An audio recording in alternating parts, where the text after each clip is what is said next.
Welcome to the XY Advisor podcast. To join a global community of financial advisors sharing and learning with one another to drive the positive evolution of financial advice, head to xyadvisor.com.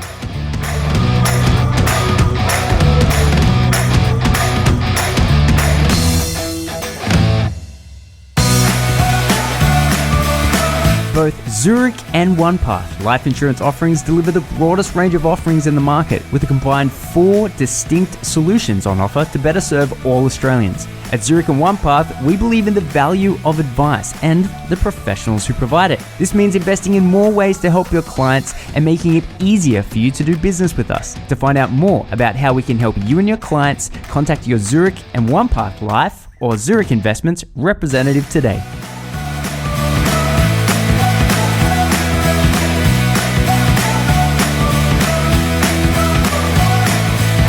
G'day, Clayton here from XY Advisor, catching up today with Associate Professor of the School of Business it's Western Sydney, correct? That's correct, Western Sydney University. And you are a registered psychologist. That's correct. Yeah, so thank you so much for coming on, Anne. Pleasure. It's an honour to be part of this conversation today.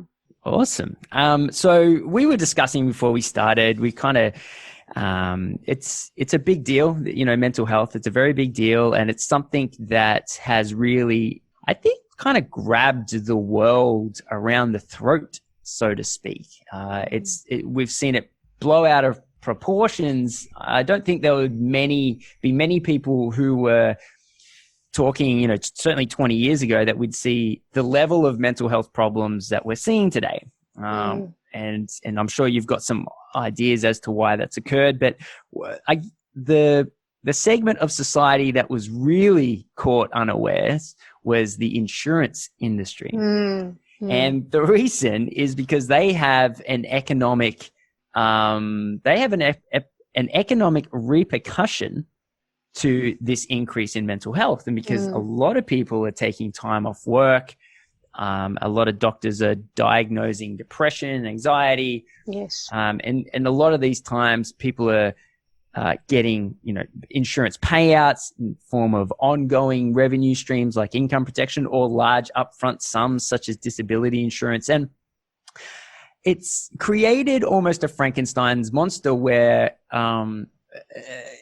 we've almost set it up to achieve the outcome of great insurance cover, which then pays us a lot of money in the event that life is too difficult. Yes. And that is, it's kind of gone from, in a lot of ways, it's kind of gone from this safety net support in the event you were hit by a bus or got cancer. And now it's this, if I'm the client, I'm looking at a huge payday if I simply can prove that my job is too stressful. And then it's 2 birds, 1 stone, right? Like I don't have to go to work anymore and I get cash. And so it's a little bit of a Frankenstein's monster. And so the government had to come out and make some changes to insurance across the board, and sort of largely save the industry. But one of the things that I would like to talk to you about is the idea of advisors being helpful to their clients in the form of giving advice on the prevention of mental health issues, because the prevention of mental health issues is kind of, it's almost the best catch-all, right? If you never fall into the issue, you never have to climb out of it. And I'm sure that there's a bunch of things we can jump into. But I guess starting from the top, why do you think mental health is a bigger issue today than it has been in the past? Well, I guess there are many answers to that question, but I think the prevalence of mental illness, needless to say, is far from ideal, like nationally and internationally. And revisiting some stats of late, just as a friendly reminder for those who are not aware.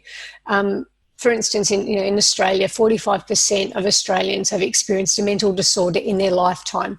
And that's with 1 in 5 Australians aged 16 to 85 years experience a mental illness in any 1 year. Now, the most common tends to be depression, anxiety, and substance use disorder.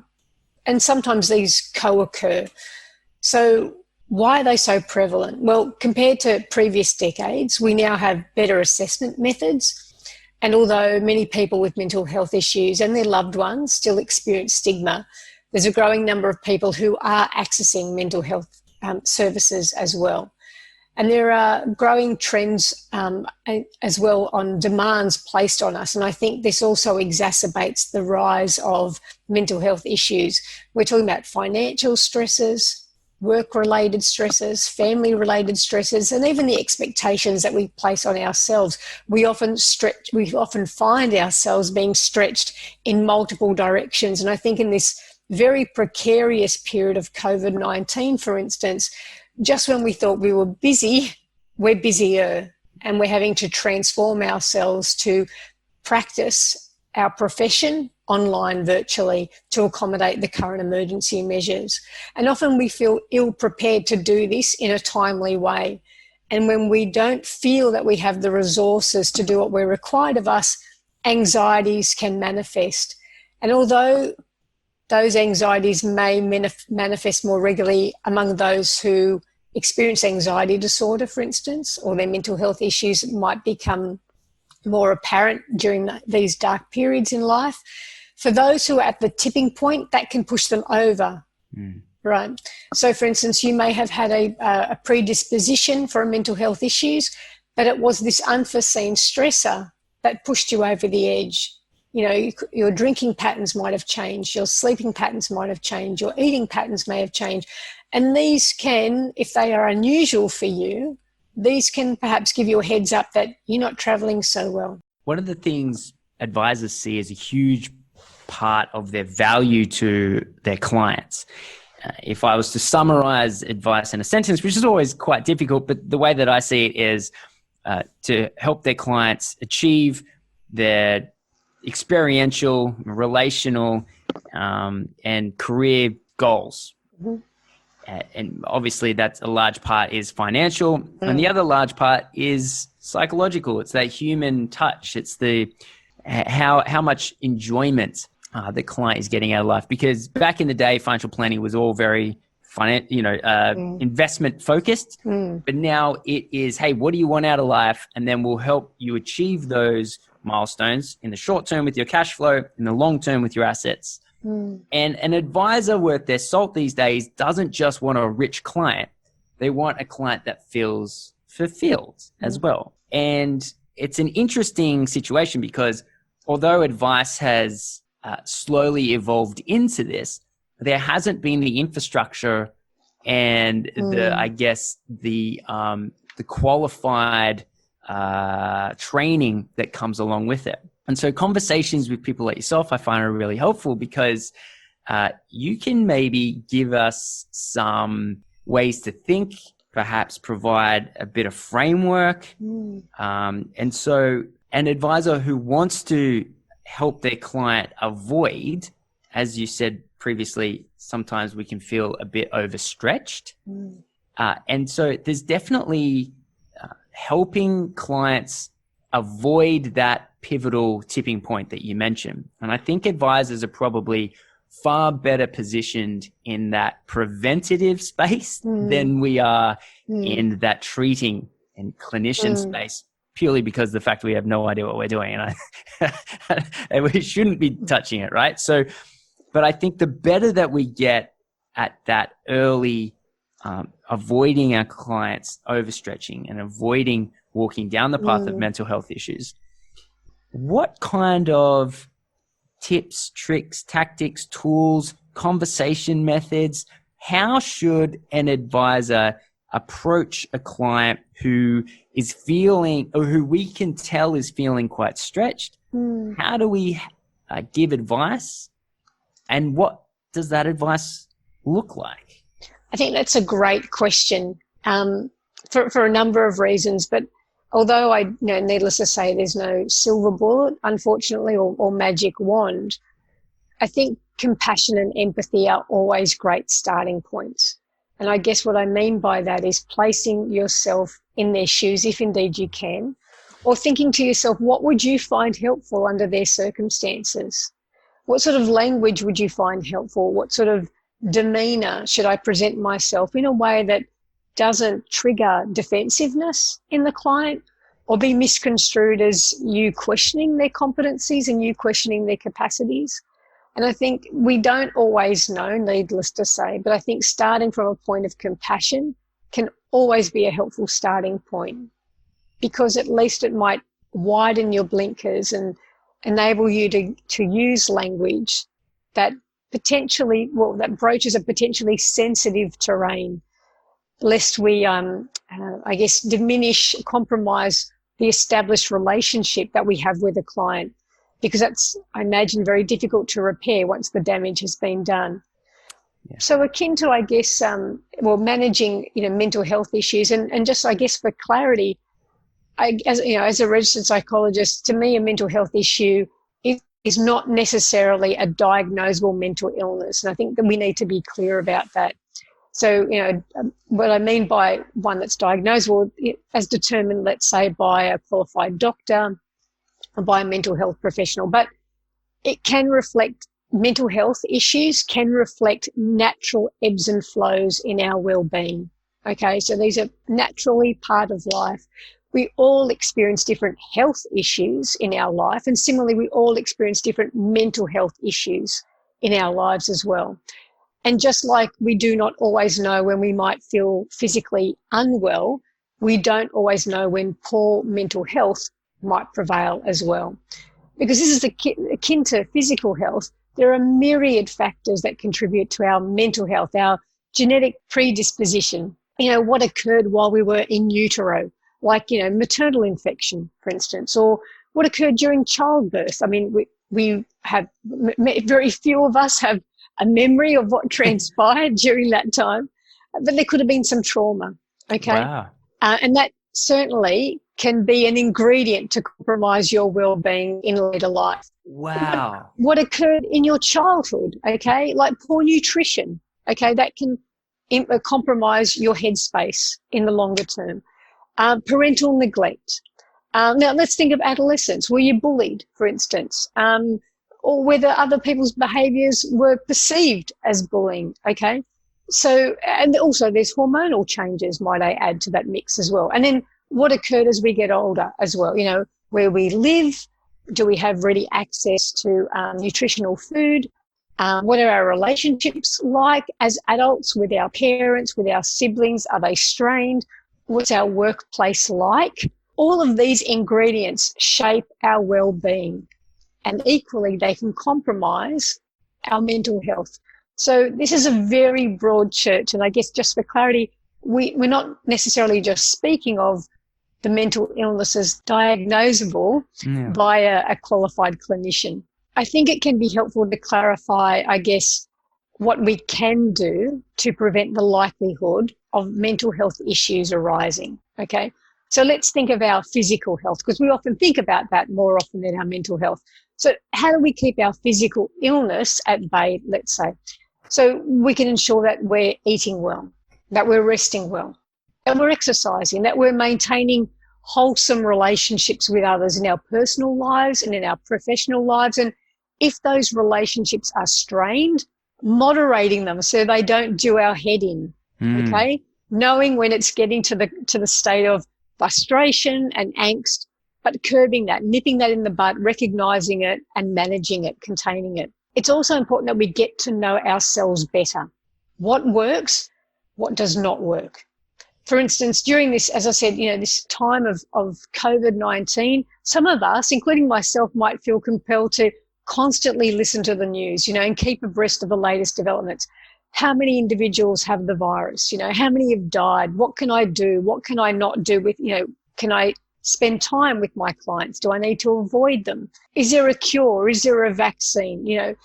But this unremitting exposure to negativity can be detrimental, and you might find yourself feeling melancholic, feeling hopeless, cognitively paralyzed by what you hear. So it can be helpful to think about what is helping you, what is hindering you, and how you might optimize your well-being, but not only of yourself, but those around you. So, for instance, if you've got, if you're living with others, be they children, who pick up on these things. You might not have explicitly spoken with them about them, but they pick this stuff up.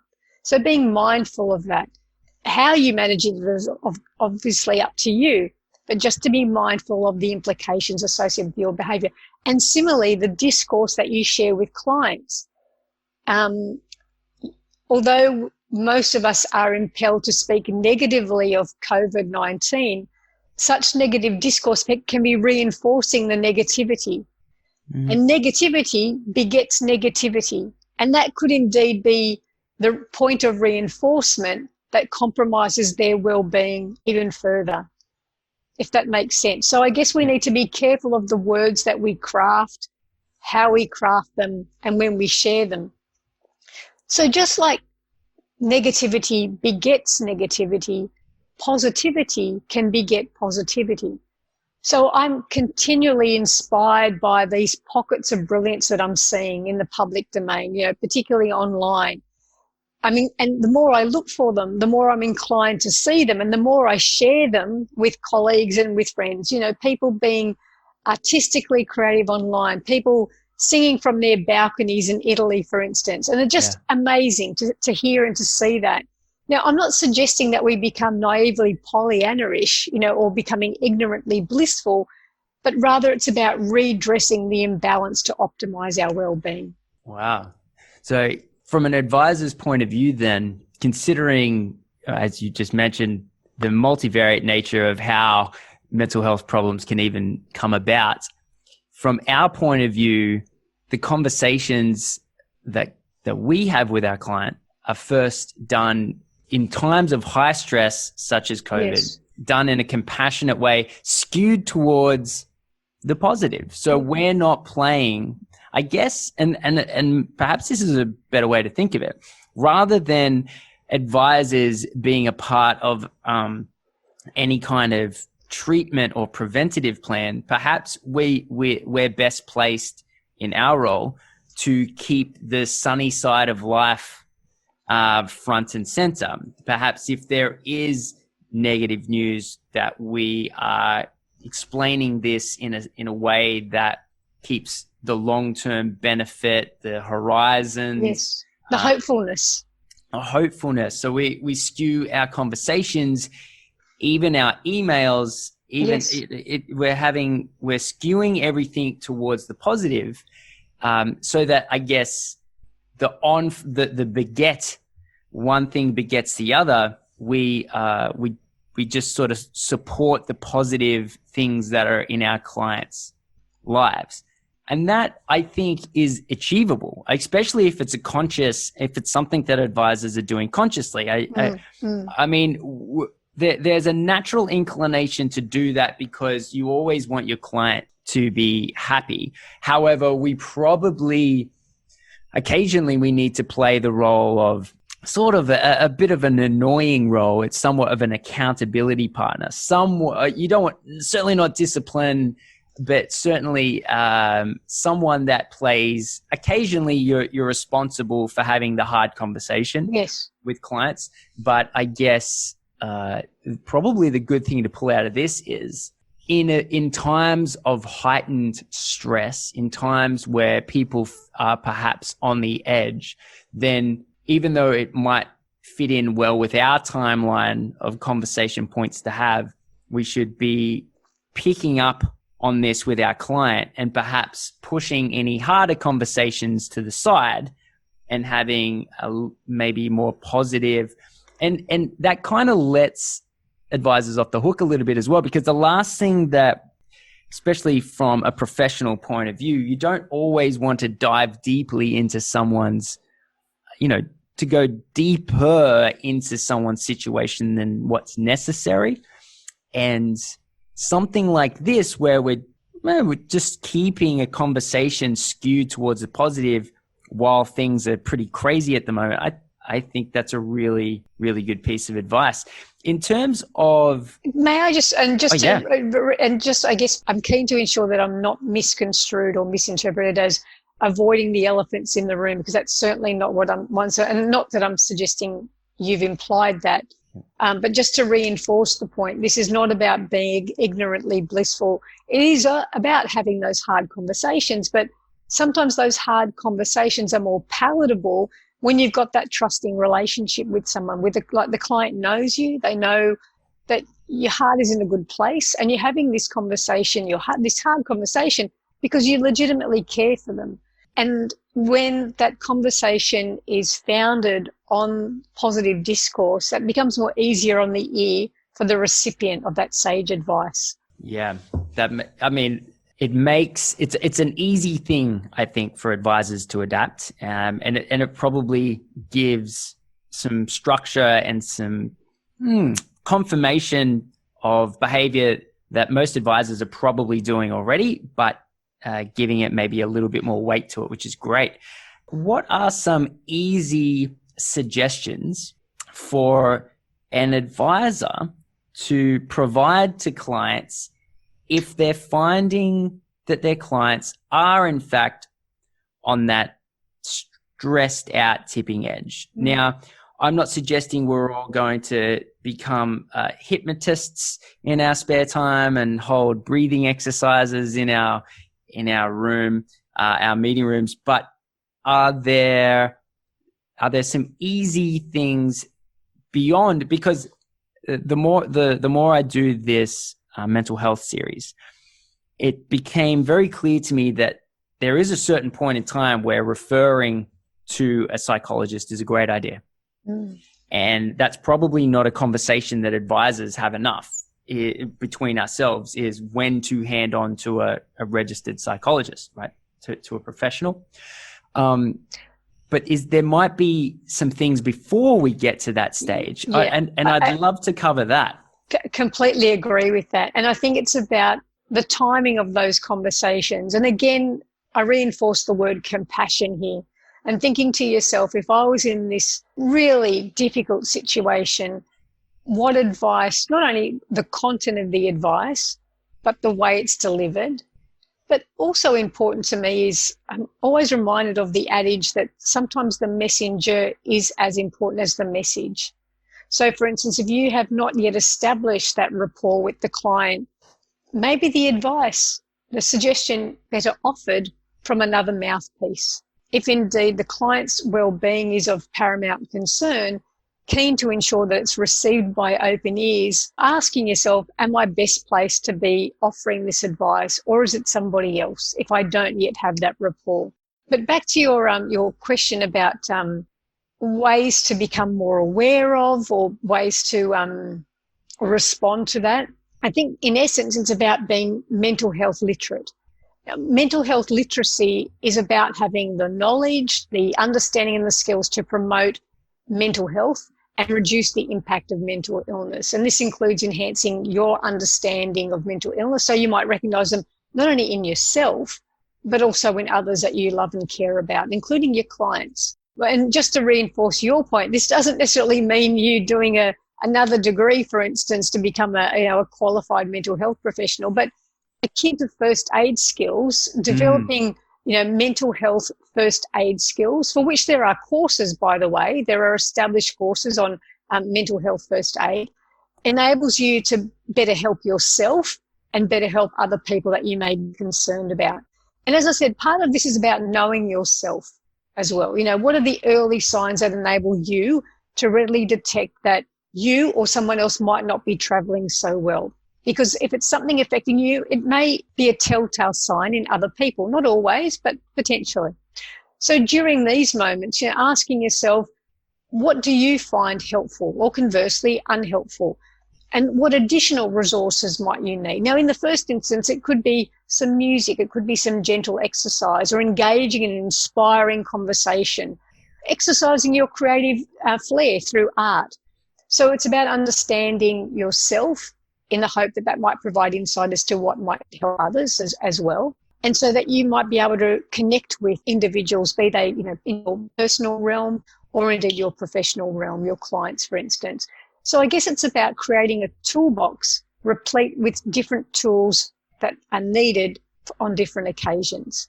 Some of those can be readily sourced in the public domain. some of those, require additional assistance, like an expert, for instance. Now, sometimes, suggesting to someone that they engage the services of, a mental health professional is not always well received. Oh, yeah. Right? Okay. So often finding different ways of crafting that suggestion can be helpful. And I'm not suggesting not taking the bull by the horns, but keen to ensure that there's opportunity to continue the dialogue, lest a client slams the figurative door in your face and never re-engages that relationship again. We don't want that to happen. Absolutely. So to err on the side of caution, thinking about safer options, for instance, making them aware of a number of organisations that have some tried and tested, really user-friendly resources in the public domain, a number of which I can provide you, after this chat, for instance, but ones that come to mind, I think organisations like the Black Dog Institute, and indeed a number of not-for-profit organisations, be they Beyond Blue, or say in Australia, myriad others that, in addition to having static resources, some of which also offer the opportunity for confidential online chats as well, okay, to touch base with someone in a confidential way from the comfort of their own home. But indeed, if you think a chat with a qualified professional can be helpful, perhaps a chat with their GP might be more palatable to the individual than, for instance, suggesting a mental health professional, because people might be warmer, let's say, given hopeful that they have a relationship with a GP as their first port of call. They might be open to that advice, as opposed to, for instance, engaging the services of a mental health professional, and for which they might not have a relationship with to date. So that might be a softer way, for instance, to raise that suggestion. That's a really good suggestion, Anne. I like that. I always like these tips and tools, because asking good questions is the meaning of being a good advisor, and adding to that list of what questions to ask is always a huge thing that I like to, it's almost like an extra arrow in the quiver, right? So yeah, I like that. Maybe asking someone to see their GP if they're feeling a little bit ill or down. That's actually, it's a nice way of putting it. Can I just add to that? And again, there's a very intertwined relationship between physical and mental health, needless to say. And again, if you're noticing changes in your client's behaviour, their mood, they seem more anxious, and again, they might not see them themselves, or they may take offence to those questions. But sometimes asking about changes in their diet, are they eating more or less? Are they looking after themselves? Are they getting exercise, for instance? Are they sleeping well? They are potentially easier questions to answer, and ones that I might be willing to answer, as opposed to, Anne, are you feeling depressed? Yeah. Anne, are you highly strung at the moment? Okay. It's like, where is this coming from? Look, I'm not yet sure that I want to share that information with you, but something like, are you sleeping well? Well, that seems like an innocuous question. Seems like you can never be sure of anything, but I may be better prepared to respond to that question as opposed to those others. Yeah, I love that as well.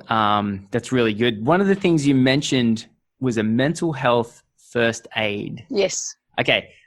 I'm going to admit, I've never heard this before, but I love the concept of it. So can you walk us through what that is? Sure. So Professor Tony Jorm, who's affiliated with the University of Melbourne, has done seminal work over the years on the concept of mental health literacy, which I spoke of previously. And he and his team have developed established courses to develop competencies in mental health first aid. And again, I press the point. This is, well, I guess this is akin to first aid. So just like I don't need to become an AMBO to have first aid skills, this is the same sort of thing, So it may be worthwhile, and indeed I'm happy to source and share with you information that you might share with listeners afterwards. Fantastic. About how they might engage these services. And I know many universities, including Western Sydney University, make this course available to staff as well, to ensure that they are well prepared to care for themselves and indeed others, including students and colleagues. Wow, that's very important, because one of the things we spoke about prior to starting, hitting the record button, was to know thyself. It's almost, there's a direct correlation between the more we're exposed to and the more that we consider the concept of mental health, even if we have no intention whatsoever of fully going down that path, we're just going to be in a better position to be able to handle those conversations. Absolutely. And it pressed the point, compassion, I think, is pivotal here.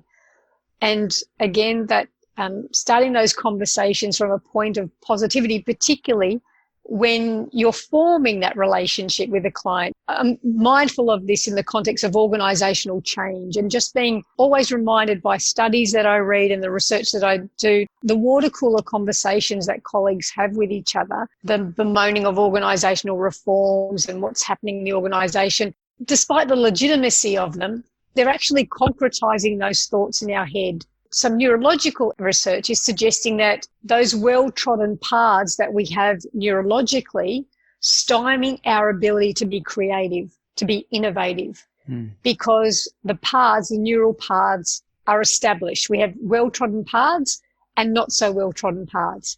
And what we want to do is start engaging the not so well-trodden paths. That's the space of creativity and innovation. Now, that's not something that only artists do. Creativity is intertwined in all that we do. Mathematicians, wet lab scientists, even financial advisors, okay? What they do, how they exercise and perform their craft takes creativity. Knowing what to say, when to say it, how to deliver it, that's a craft. And doing it innovatively requires you to think what's needed at this point in time. It changes all the time, I imagine, like most professions, okay? So particularly when we get ourselves stuck in a bit of a complicated issue, we don't know how to proceed, it's the times like that where we need to exercise innovative thinking. But by reinforcing and concretising well-established neural paths, we limit our ability to do that. We're digging our own grave, to put it bluntly. As someone who, as we mentioned at the start, you are associate professor in the business school and also being a registered psychologist, I'm interested to know, because the way that you would think about things would be very much from a capitalistic nature, but also from a human nature, which is very financial planner focused, right? That's the frame in which advisors often think of things. If we think for a moment, the main stresses in life are often financial, is there anything besides help from a financial planner that can help? Or I guess my question is, does exercise, does mindfulness, do these skills that people can learn, does any of it work except for just simply solving the problem? Great question.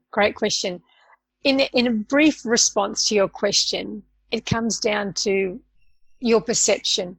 So, for instance, the adage of, is the glass half full or half empty? Now, I imagine you're probably, always inspired by movies like, Life is Beautiful, where in the darkest moments, you can create your own brilliance. You can create these imaginative experiences. And I guess what I'm trying to say is, despite the darkness in life, be they caused by financial stresses, I may not be in a position today to readily address that. But if I don't rethink the way I engage with that problem, I potentially become paralysed and inactive and unable to do anything. So having a number of tools in my toolbox can enable me to ensure that I'm not going to become overwhelmed by this financial issue, and that I can make informed decisions and have constructive conversations with my financial advisor, or indeed others. I'm hoping that answers your question. So a number of these tools work and a number of these tools don't work. It depends. It's horses for courses. So thinking about physical health, I might take a tablet to manage a migraine, or cholesterol, for instance. Works for me, doesn't work for you, or vice versa. And similarly with these tools in our toolbox. So if indeed, for instance, someone was not traveling so well, having a number of those tools in the toolbox, many of them are free, and I'm not necessarily suggesting that they be exorbitant, but at least there's something to try. At least there's hope. At least like, okay, this one didn't work on this occasion, but I still have 99 more. There's still so much hope for me there.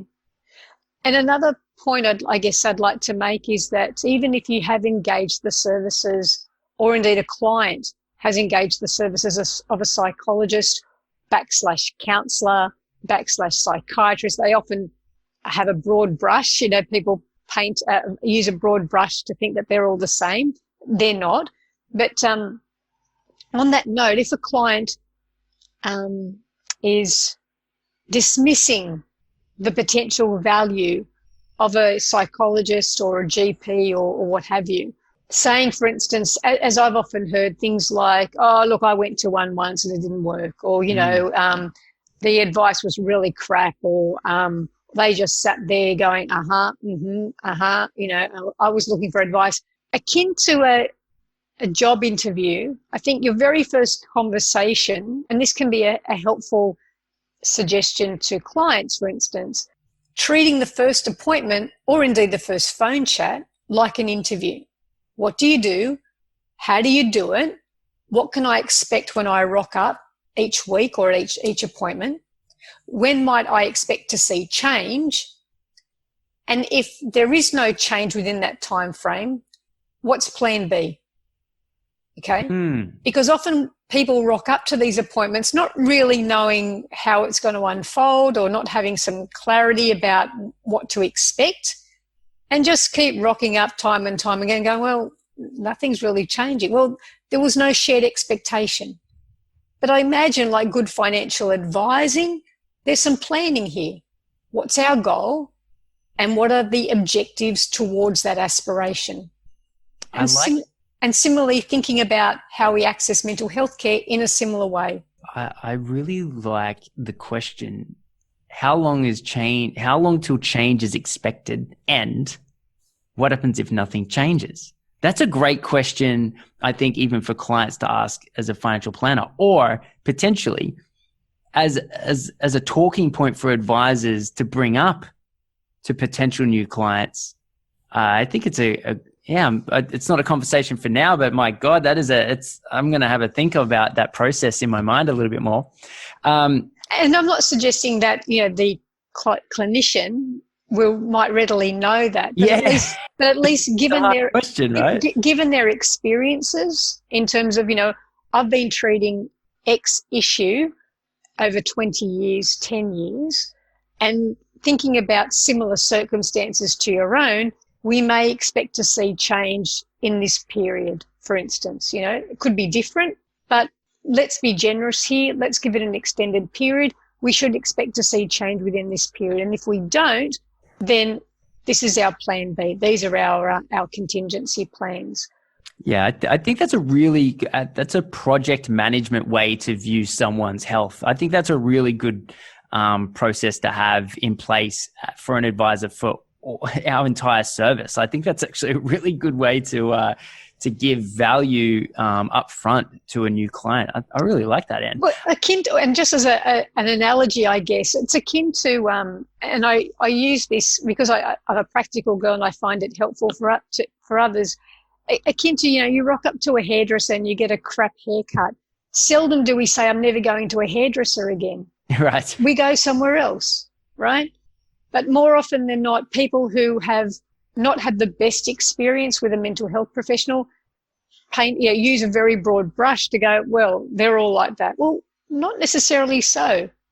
Ask the question and get some shared expectations in the first instance to inform, is this a professional relationship you want to pursue? If not, go elsewhere. Awesome. And thank you so much for your time chatting this morning, because it's a very broad topic, but at the same time, it's been really good to chat to you about, you know, prevention, financial planning. And I really appreciate you coming at psychology from a business point of view. That's a very unique insight. So it's been excellent to have you on. Thank you for your time. so much. Appreciate it. Cheers. Bye-bye.